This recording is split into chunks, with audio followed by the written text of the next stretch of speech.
هل تعرف من هي المرأة التي تحرك جيش المسلمين لإنقاذها؟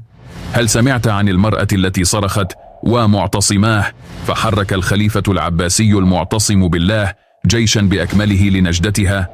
قصة تشبه الخيال لكنها حقيقة تاريخية مذهلة. دعونا نكتشف القصة. في إحدى الأسواق بعمورية الواقعة تحت حكم البيزنطيين، اعتدى أحد الجنود الروم على امرأة عربية كانت تتسوق هناك. أهينت المرأة ولكنها لم تستسلم، صرخت بملء صوتها ومعتصماه. وصلت صرختها إلى المعتصم بالله الخليفة العباسي في بغداد. كيف رد؟ هل تجاهل الأمر؟ لا، بل أقسم أن يعيد للمرأة كرامتها، وأمر بتحريك الجيش الإسلامي نحو عمورية. الجيش العباسي مدجج بالسلاح يتقدم نحو عمورية.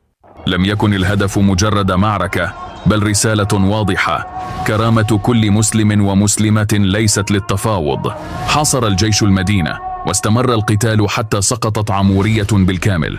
وعندما أحضرت المرأة أمام الخليفة قال لها: ها أنا ذا أجيب نداءك. صرخة امرأة حركت جيشا بأكمله.